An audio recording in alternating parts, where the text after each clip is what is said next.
move to another question. Have you ever composed using gamelan? Well, not in the strict sense of composing, but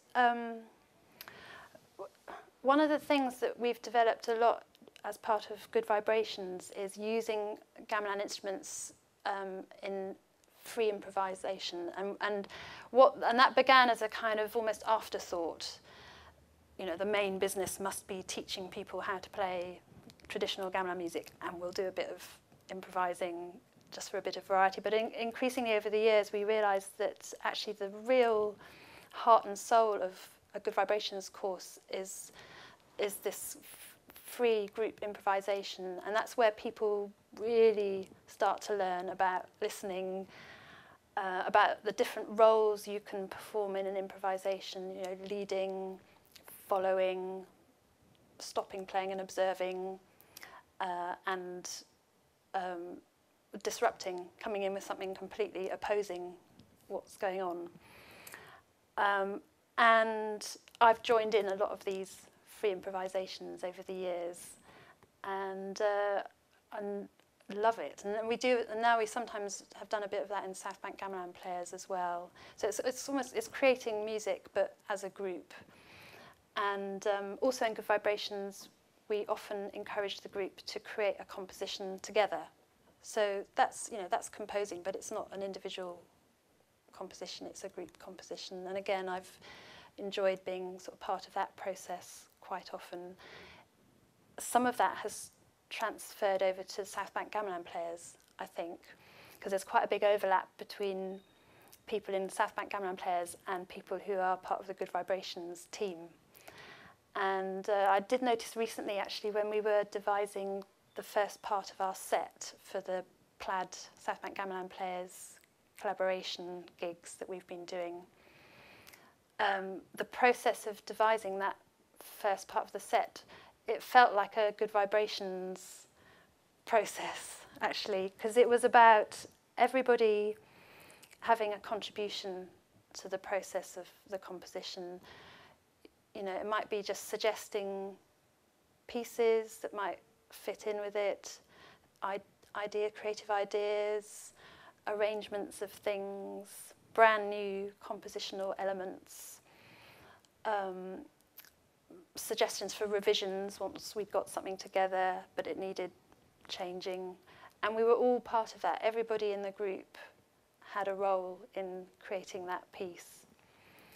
So in that sense, I have composed for gamelan, but it's not in the kind of traditional Western sense. But I actually think that kind of collaborative process of creating something is more, it's kind of more Javanese, I think. Yeah, even in Bali, when they create something, you know, it's not just one person. They contribute, you know, yeah. Other musicians are contributing as well. Yeah. How does gamelan fit in the British society, do you think? Wow. I think, well, on the surface, you could say, what's this kind of esoteric form of music got to do with British society? Nothing. But I think if you think about it for more than a minute, I think it fits in really well. I mean, for one thing, British society has a tradition of being very open-minded and taking on other ideas and being very tolerant of other ideas and engaged with other ideas. And I think we can sort of easily, sadly, forget that sometimes, that sort of embracing diversity and different ideas. But I think that is our tradition. So, you know, something like fish and chips is a classic British dish, but actually that came to this country with the Huguenots 200 years ago. So that was a kind of foreign thing that came over and is now, you know, at the heart of British life. And then, you know, the national dish now is curry, isn't it? So I think, you know, that's one of the great things about British society, is that we do kind of engage with other ideas and embrace them and bring them in. So, you know, gamelan fits in very well with that sort of idea, I think. And also, if you look at the education system over the last sort of 20 years, I think there's a real effort in the British education system to encourage diversity and experiencing and embracing other ideas as well. So I think gamelan is sort of part of all that. Certainly in my work in prisons, it fits in and that's part of society. Prisons are part of society. Gamelan fits in really, really well. Certainly has a very important place there. So, yeah. I think there is this growing sense, I think, of people wanting to feel part of something bigger and engage, and feel connected to others, feel part of a community, feel part of a society. And there's a sort of sense of loss in British society, that we've kind of lost that, and people are struggling to find ways of connecting again. And I think, the magic of gamelan is that it does that in a really powerful, intense way. Straight away, from the first time you play gamelan, you are aware of that. So I think that's an important role gamelan has in helping people find that way of connecting with others again.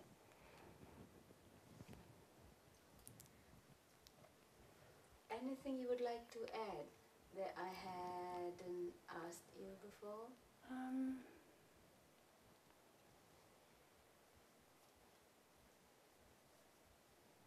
Can't think of anything.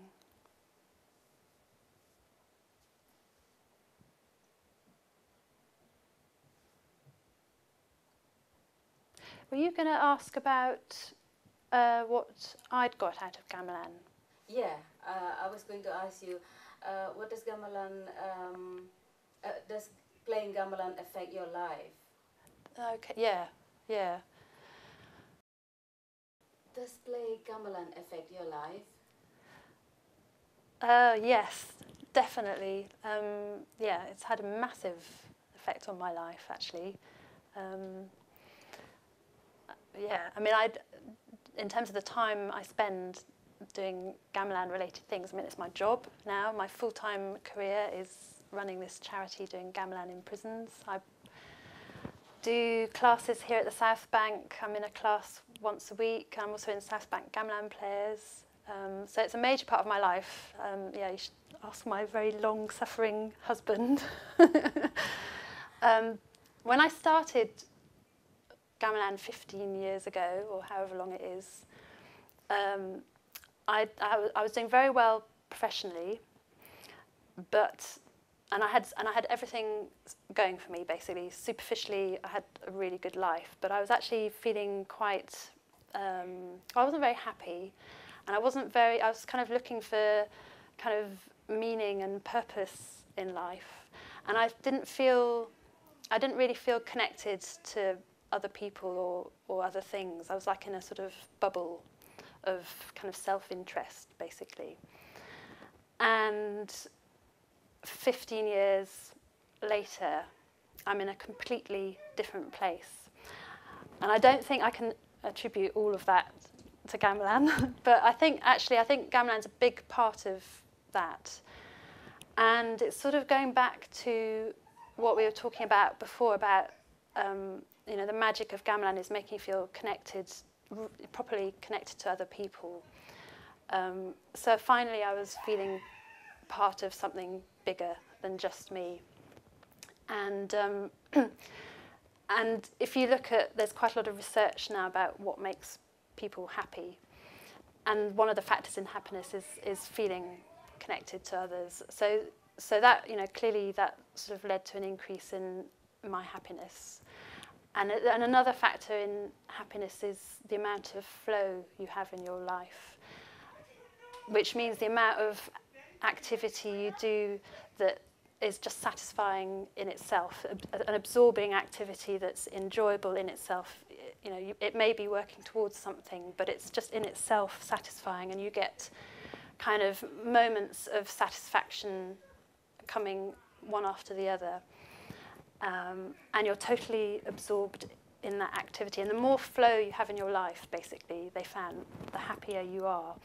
And I think gamelan's a really, really good activity for creating that sense of flow, and it creates that feeling quite quickly. I mean, we see it in the prisoner groups, you know, even within like the first day of doing a good vibrations course, you can see people are kind of absorbed and into it and enjoying the process.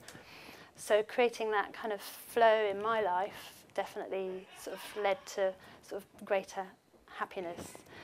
And I think also just, you know, setting up good vibrations, which was obviously inspired by my experience of playing gamelan. You know, it's a worthwhile, positive, constructive, beautiful thing that I've created, and that has given me a feeling of that, along with the playing gamelan, has sort of given me a feeling of sort of purpose and meaning in life. So I think, yeah, I don't think it's exaggerating actually to say that, you know, gamelan has helped me, you know, get happiness, meaning, and purpose in life. So yeah, that's not an exaggeration. So that's quite a big thing, and considering that I started gamelan as a sort of random response to an advert, you know, could have been asked, you know, the advert could have been for sort of basket weaving or flower arranging classes. It would have been very different. So. Thank you so much, Cathy.